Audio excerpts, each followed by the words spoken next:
Shadow cabinet के लोग आज पहुंचे दुनिया भर के अंदर मिलिट्री के जो बेस स्थापित हैं उनकी सर्वे करने। कई लोग इस ग्लोबल यूनाइटेड पंचायत के इस शैडो कैबिनेट को इस माइंडसेट से सोचते हैं कि ये जैसे कोई कांग्रेस के प्रवक्ता का लिख रहा है या कोई हम उसकी किसी पार्टी विशेष के लिए प्रचार कर रहे हैं। ऐसा नहीं है।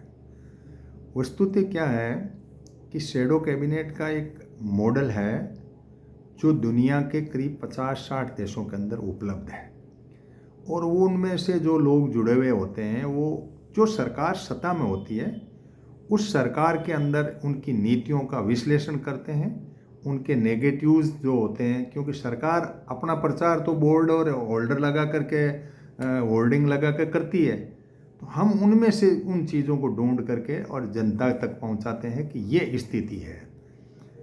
तो 750 के करीब एयरबेस है, नहीं मिलिट्री बेस है। मतलब इसका ये हुआ कि अमेरिका 750 जगह अपनी मिलिट्री के अपने सैनिकों को स्थापित किए हुए वहाँ ज़मीन लीज पे ले लेते हैं।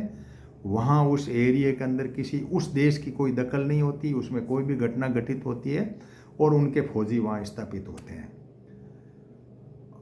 अब जर्मनी का भी है, जापान का भी है। भारत का एकमात्र मिलिट्री बेस था जो तजाकिस्तान का, जो तो पाकिस्तान पे भी नज़र रख सकता था, वहाँ बैठे बैठे हमारे सैनिक अफगानिस्तान पे रख सकते थे, रूस पे रख सकते थे। उसकी लीज ख़त्म हुई तो भारत सरकार ने उस मिलिट्री बेस को उठा दिया। खर्चा तो होता ही है, वहाँ हमने ज़मीन उनको किराए ली है तो करोड़ों रुपए उनको मंथली पेमेंट करना पड़ता है। हमारे सैनिक वहाँ बैठे रहते हैं, यथाशक्ति सेना के लोग बैठे रहते हैं, 1500 जो भी बटालियन या जो भी है।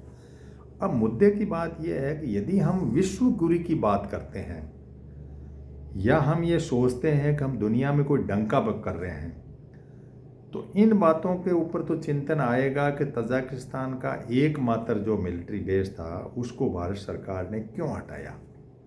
क्या पैसे नहीं थे, खर्चा बियर नहीं कर पा रहा था, क्या लीज का एक्सटेंशन करना इनका लिए कोई मजबूरी हो गई थी। और 750 जगह यदि अमेरिका के सैनिक बैठे हैं, नाटो में टांग अलग है, इसका मतलब ये हुआ कि दुनिया में डॉलर के मार्फत तो राज हो रहा है, लेकिन उसके सिवाय मिलिट्री के मार्फत भी राज हो रहा है। अमेरिका में, नाटो में तो कई देश जो नाटो का मेंबर है उनके सैनिक होते हैं, लेकिन अमेरिका का मिलिट्री बेस में सिर्फ अमेरिका को होते हैं। तो नाटो की जाएगी फौज तो वहाँ पे वो लोग भी वहाँ मिलेंगे कि हम तुम्हारे साथ हैं। तो हमें यदि इस तरह की ये परिकल्पनाएं या इस तरह से, या निर्गुट देश के आप मेंबर बन जाओ, नेहरू जैसे था तो कोई प्रॉब्लम नहीं थी कि हम किसी गुट में नहीं हैं। यदि आप कहीं गुट में हैं तो आपको ये करना पड़ेगा। अच्छा, ये विश्लेषण हम इसलिए कर रहे हैं कि आज की सरकार और सत्ता है तो उसका ही करेंगे और किसका करेंगे। तो इन बातों को आप समझिए कि आप सरकार के अंदर बैठे हुए रिप्रेजेंटेटिव पॉलिटिक्स के लोग, शताधीन लोग हमारे बच्चों क्या भाग्य रेखा लिख रहे हैं। इसलिए हम इन पे तीसरी आंख गाड़ के हमेशा नज़र रखते हैं कि आज कौन सी घटना हुई, उस घटना के अंदर क्या समस्या आई और क्यों आई।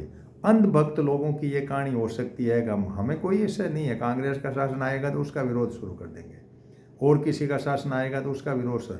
जब राजस्थान के अंदर कांग्रेस का था तो उस टाइम हम कहते थे, वैसे हम स्टेट का कम से कम लेते हैं क्योंकि स्टेट का फेडरल स्ट्रक्चर ख़त्म कर दिया गया है, कोई पावर ही नहीं है स्टेट के पास में, म्यूनसिपलिटी टाइप का ढांचा है इनका, लेगी ज़बरदस्ती एमएलए बनना हो किसी को बने। तो ये कुछ बातें हैं कि विश्व गुरु की परिभाषा में हम कहाँ हैं, उसके अंदर हमें सोचना पड़ेगा। Thank you.